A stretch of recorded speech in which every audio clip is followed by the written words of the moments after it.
Okay, so picture this. India and the European Union signed this massive, historic trade deal. You'd think that would be amazing news for the markets, right? But nope. On the very day it's announced, the auto market just takes a nosedive. So what on earth happened? Let's break it down. This is the big question, isn't it? It's one of those moments that just doesn't seem to add up. You've got this huge piece of positive economic news, but the market reacts in the exact opposite way you'd expect. It left a lot of people scratching their heads. And here's that contradiction laid out side by side. On one hand, we've got a landmark free trade agreement, a huge win for Indian exporters that took years to negotiate. And on the other hand, pure panic, specifically from the auto sector. It's like reading two completely different headlines on the same day. To really get why there was so much panic, we first have to understand just how good this deal looked on paper. So let's start with the overwhelmingly positive side of this whole agreement. I mean, just look at this. The scale of this thing is staggering. The EU basically agreed to slash or completely get rid of tariffs on over 99% of everything India exports to them. Think about that. Nearly every single product India sends to Europe will get there cheaper, making it way more competitive. We're talking about a potential boost of over 1 trillion rupees. That's huge. And here's who stands to win the most. Sectors like textiles, leather, and jewelry. Now, these are really important because they are super labor-intensive, meaning they created a ton of jobs in India. So this deal isn't just about abstract numbers. It's about boosting employment and giving Indian workers a leg up in one of the biggest markets in the world. Okay, so the deal is great for most of the economy. We've established that. So now let's get to the heart of this puzzle. Why did the auto sector, and pretty much only the auto sector, freak out? This, right here, was the fear that just shot through the market. The idea was that the floodgates were about to open. A wave of cheaper, high-end European cars would pour into the country, crushing the profit margins and stealing customers from the Indian car companies we all know.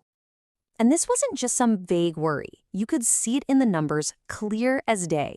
While the rest of the market was doing just fine, the Nifty Auto Index took a real hit. Major players like Mahindra and Mahindra felt the pressure. The market was definitely sending a message. But here's the thing. Was that fear actually justified?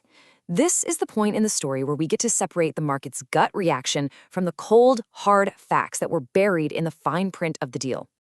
Now, to understand the twist, we need to know this one key term, landed value, or CIF. It sounds a bit technical, but it's simple. This isn't the price you see in the showroom. It's the base cost of the car, plus the insurance and shipping to get it to an Indian port. This is the magic number the government uses to calculate import taxes.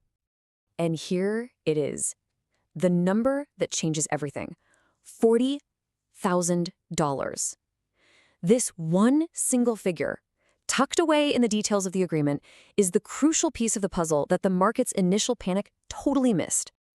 Here's the big reveal. Those lower import duties, they only apply to cars with a landed value above $40,000. That means the entire mass market, the compact cars, the popular SUVs, all the cars that most people in India actually buy, is completely safe. The deal only really affects the super high-end luxury stuff, a market that European brands already dominate anyway. The numbers really tell the whole story. Before this deal, if you wanted to import a fancy European car, you were looking at a crazy import duty of around 110%. The new deal brings that down to 40%, which is a big drop for sure. But, and this is the most important part, look at that second row. For the mass market cars, there is absolutely no change. The domestic industry is shielded. So it's pretty clear the immediate panic was just a big overreaction. Now that we've sorted that out, let's zoom out and look at the bigger picture, what this could mean for the Indian auto industry in the long run. The market was basically reacting to a ghost. There was no real damage here. Indian car companies have some really deep advantages. People trust their brands, they have showrooms everywhere, and they just get what the local customer wants. In the big volume segments, they're still in an incredibly strong position. And you know what? This could actually be a good thing. A bit more competition in that luxury space often forces everyone to step up their game. It pushes companies to bring in better technology, improve quality, and just get more efficient. And in the end, that makes India an even stronger player on the global auto stage. So when all the dust settles, who were the real winners? Well, Indian companies that make auto parts now have a bigger market in Europe, and companies with a global footprint stand to do well.